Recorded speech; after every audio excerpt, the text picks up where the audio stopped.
8월 18일 월요일 매일 묵상을 시작하도록 하겠습니다. 오늘의 본문 말씀은 스가랴 10장 1절에서 12절까지의 말씀입니다. 오늘 본문은 17일 주일 본문입니다. 매일 성경과 조금 하루 이틀 정도는 맞지는 않겠지만은 스가랴를 다 끝내고 시편을 하도록 하겠습니다. 시편을 하게 될 때는 매일 성경의 날짜를 그대로 따르도록 그렇게 하겠습니다. 매일 묵상에 함께 참여해 주신 분들께 이해를 부탁을 드립니다. 오늘 본문은 계속해서 여호와가 자기 백성을 구원하실 것임을 이야기하면서 회복을 이야기하고 있는 장면인데요. 그 회복에 있어서 상당히 특이한 것을 구할 것을 이야기해주고 있습니다. 1절에 보시면은 봄비를 여호와께 구할 것을 이야기해주고 있죠. 여기에서 봄비이기에 이른비라고 생각할 수도 있겠지만은 팔레스타인의 한 해의 시작은 9월에서 10월이기 때문에 봄비라고 하는 이 말코시는 3월에서 4월에 해당하는 늦은 비로 마지막 추수에 해당하는 기간 전에 내리는 비로서 가장 필요한 비다라고 말할 수 있을 것 같아요. 사실 애국과는 달리 지중해성 기후로 10월에 시작되는 이른비는 우기의 시작이기 때문에 물 걱정을 하지 않아도 되지만 3, 4월에 그 겨울의 건기 이후로 추수를 앞두고 물이 필요한데 봄비로서 늦은 비로 인간에게 그 해의 추수를 결정하는 결정적인 물의 공급 요인이 바로 봄비이기 때문에 봄비가 없으면 그야말로 흉년을 겪을 수밖에 없는 것이죠.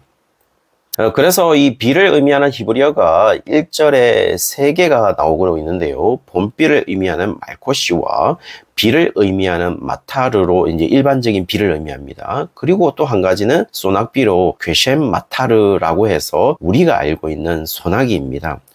그러므로 지금 하나님의 백성들에게 이야기하고 있는 것은 특별히 이 봄비를 말하는 말코시와 소낙비를 의미하는 괴셈을 주지 않는다면은 하나님의 백성들의 식량 공급이 원활하지 않기 때문에 흉년을 맞이할 수밖에 없다라는 사실을 말하면서 이 시기에 맞게 봄비와 비와 소낙비를 주시는 하나님을 의지해야 된다라는 사실을 이야기해주고 있는 것이죠. 2절에는 여전히 이와는 다른 것들로서 드라빔들, 그런 복수자들, 거짓 꿈들 의지하는 사람들은 그 위로가 헛되다라고 이야기해주고 있죠. 여기서 이 헛되다라는 단어가 하벨이라는 단어인데요. 안개, 수증기라는 의미를 가지고 있습니다. 그래서 그런 것들을 의지하는 것은 안개와 같다는 이 의미를 전달해주고 있는 것이죠. 만약 그런 것들을 의지한다면 결과는 두 가지인데요. 첫 번째는 백성들이 양같이 유리한다라고 말을 하고 있고, 두 번째는 목자 없음으로 공고를 당한다라고 말을 해주고 있어요. 여기서 유리하다라는 단어는 나사라는 단어로 장막 말뚝을 뽑는 것을 말합니다. 한마디로 그 자리에 있지 못하고 계속해서 이동한다라는 뜻을 의미하고 있는 것이죠. 목자가 없으므로 공고를 당한다고는 했을 때는 이 공고를 당하다는 단어는 아나라는 단어로 괴롭다, 괴롭히다, 바쁘다, 굴복하다, 낙심하다라는 의미를 가지고 있어요. 그러므로 지금 백성들이 한 자리에 정착하지 못한 채 계속해서 괴롭힘을 당한다라는 것을 의미해주고 있는 것이죠. 분명한 것은 하나님의 백성들은 이후로도 계속해서 예수님 때까지 그렇게 살았던 것을 역사적으로 증명되고 있다는 사실이죠. 3절에서 더 큰 문제는요, 2절에서 말하는 목자 없는 양같이 유리하게 된 이유는 실제로 목자가 없는 것이 아니라 목자들이 잘못됐기 때문이라고 이야기를 해주고 있어요. 여기서 목자들은 당연히 이스라엘의 리더라고 할 수 있겠죠. 그리고 이런 상황을 너무나도 잘 알고 있는 것이죠. 왜냐하면 목자 없는 양처럼 유리하게 된 시절을 아수르, 바벨론, 페르시아, 헬라, 로마를 통하여 흩어진 유대인들이 엄청났다는 사실을 잘 알고 있고, 그 과정에서 진정한 리더라고 할 수 있는 왕들로서 북이스라엘 왕은 모두가 악했고 남유다 왕들도 제대로 된 왕은 손에 꼽을 정도였다는 사실과, 그 과정에서 종교 지도자들은, 특별히 제사장들이죠, 제사장들은 백성들의 피를 빨아먹는 자들이 되었으니까 당연히 하나님의 심판을 당할 수밖에 없다라는 사실을 말해주고 있습니다. 그것을 지금 이스라엘의 역사가 증명하고 있는 것이죠. 그러나 하나님은 그렇게 그냥 두시지 않고 분명한 지도자를 보내실 것도 이야기해주고 있어요. 그 4절에 보시면은 그 지도자의 특징을 4가지로 이야기하고 있습니다. 첫 번째로 모퉁이 돌이라고 말하고 있는데요. 카피나라는 히브리어를 사용하고 있고 영어로는 코너스톤입니다. 히브리어 단어가 가지고 있는 의미는 모퉁이, 구석, 모서리, 버팀대라는 의미를 가지고 있고, 그러나 또 다른 의미가 하나 있는데요. 높은 산봉우리, 우두머리, 두목이라는 의미도 가지고 있어요. 이런 의미를 가지는 이유는 이 모퉁이 돌의 중요성 때문인데요. 건물에 있어서 지탱할 수 있는 주춧돌이 바로 모퉁이 돌이기 때문인 것이죠. 둘째, 말뚝이라고 말하고 있어요. 이 야테드라는 히브리어인데요. 영어로는 페그입니다. 이 텐트를 칠 때 사용하는 못을 의미하는 것이고, 히브리어가 가지는 의미도 말뚝, 못, 쐐기라는 것을 의미하고 있습니다. 실제로 출애굽을 하고 장막을 쳤던 히브리 백성들에게 이 야테드의 중요성을 너무나도 잘 알고 있으리라고 봅니다. 세 번째로 표현해주고 있는 단어는 싸우는 활이라고 얘기를 해주고 있어요. 퀘셰트라는 활과 말하마라는 전쟁이라는 히브리어가 붙어서 퀘셰트 말하마라고 해서 싸우는 활이라고 표현해주고 있습니다. 하나님의 백성을 괴롭히는 나라들과 싸우는 유다 백성들의 무기를 의미하고 그 활이 그에게서 나온다라는 것을 말을 해주고 있죠. 네 번째는 이 권세 잡은 자라고 해서 나가스라는 히브리어로 영어로 룰러 또는 오프레서라는 일반적으로 그렇게 긍정적으로 사용되지 않은 단어인데요. 폭정을 일삼는 자나 세금 징수자나 압제자들을 의미할 때 사용되었던 것이죠.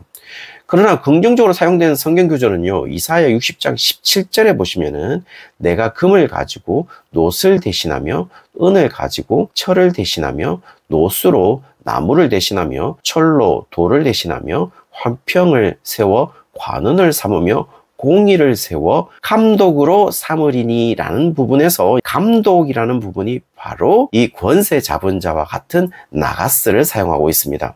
다시 말씀드리면은 이사야 60장 17절에 이 감독은 의로운 지도자를 의미하는 것으로 사용되었다는 것이죠. 오늘 본문의 권세 잡은 자는 의로운 지도자를 의미한다라는 것을 보여주고 있다는 겁니다.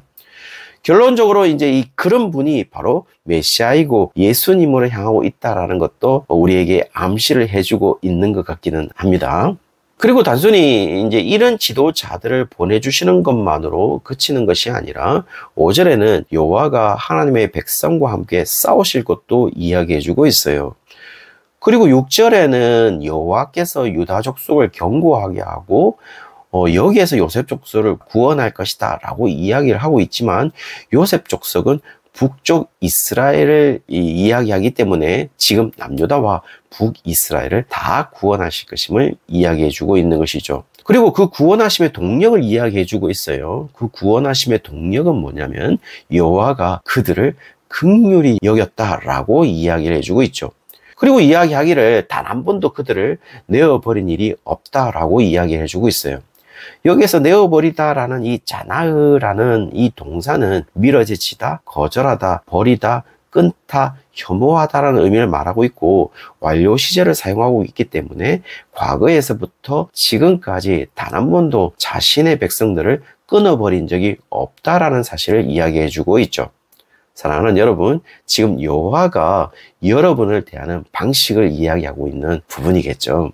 결국 8절에서부터 10절까지 보시면은 흩어진 하나님의 백성들을 다시 구원하실 것임을 이야기해주고 있어요. 그 구원의 방법에 있어서 출애굽을 연상할 수 있도록 11절에 고난의 바다를 지나간다라는 표현과 나일의 깊은 곳이 다 말랐다라는 표현은 홍해를 건너가게 하는 것을 의미하고 특별히 홍해에 수장되었던 애굽 병사들처럼 나일이 말랐다라는 것은 애굽의 멸망을 의미하기도 합니다.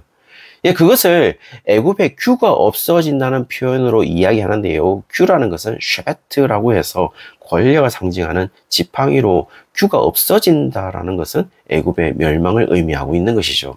그리고 그 구절 앞에 아수르의 교만이 낮아진다라고 표현함으로써 아수르가 바벨론에게 멸망하고 이제 거의 유족도 찾기 힘든 것을 보면은 위대한 아수르가 유족도 찾기 힘든 그런 나라로 될 것이다 라는 것도 이야기해 주고 있죠. 그러나 여기에서 이야기하시는 주체는요, 철저하게 지금 여호와 하나님이라는 사실을 알 수가 있어요. 그리고 마지막 12절에 하나님의 백성들은 어떻게 살아갈 수 있는가라는 그 방법에서 그들은 여호와를 의지할 것이고 하나님이 그들을 견고하게 한다라고 말을 해주고 있습니다. 그러나 정확한 의미는요, 제대로 전달되지 않은 듯한데요, 여기에서 여호와를 의지한다라는 이 히브리어 원문은 인더 로드라고 해서 여호와 안에서라고 해석할 수 있고, 이 견고하다라는 이 단어는 히브리어 원문은 가보르라는 단어로서 7절에 보시면은 기보르라는 용사라는 단어가 사용되는데요, 이 기보르의 동사형이 바로 가보르인 것이죠. 다시 말하면 내가 회복된 하나님의 백성들로 나 여호와 안에서 용사 같게 할 것이다 라는 것을 말해주고 있다는 겁니다. 좀 더 직접적으로 말하면요, 여호와가 온 세계를 주관하실 텐데 그러므로 여호와의 백성들이 용사와 같이 승리할 것임을 이야기해주고 있는 것이죠. 그래서 여호와의 백성들은 여호와의 이름 안에서 행할 것이다 라는 것도 이야기를 해주고 있어요. 이 모든 일이 가능한 이유는요, 6절에 하나님이 하나님의 백성들을 단 한 번도 내어버린 적이 없기 때문임을 말해주고 있죠. 사랑하는 여러분, 하나님은 단 한 번도 여러분을 내어버려 두신 적이 없습니다. 여러분의 삶을 하찮게 보지 말았으면 좋겠어요. 여러분이 하나님의 백성이라면 여러분은 단순한 삶을 사는 것이 아니라 여호와의 백성으로 여호와의 이름 안에서 하나님이 견고하게 하신 용사로서 지금 삶을 살아가고 있기 때문인 것이죠. 아무쪼록 오늘 그것을 잊지 않고 살아가는 오늘 하루가 되시기를 주의 이름으로 축원합니다.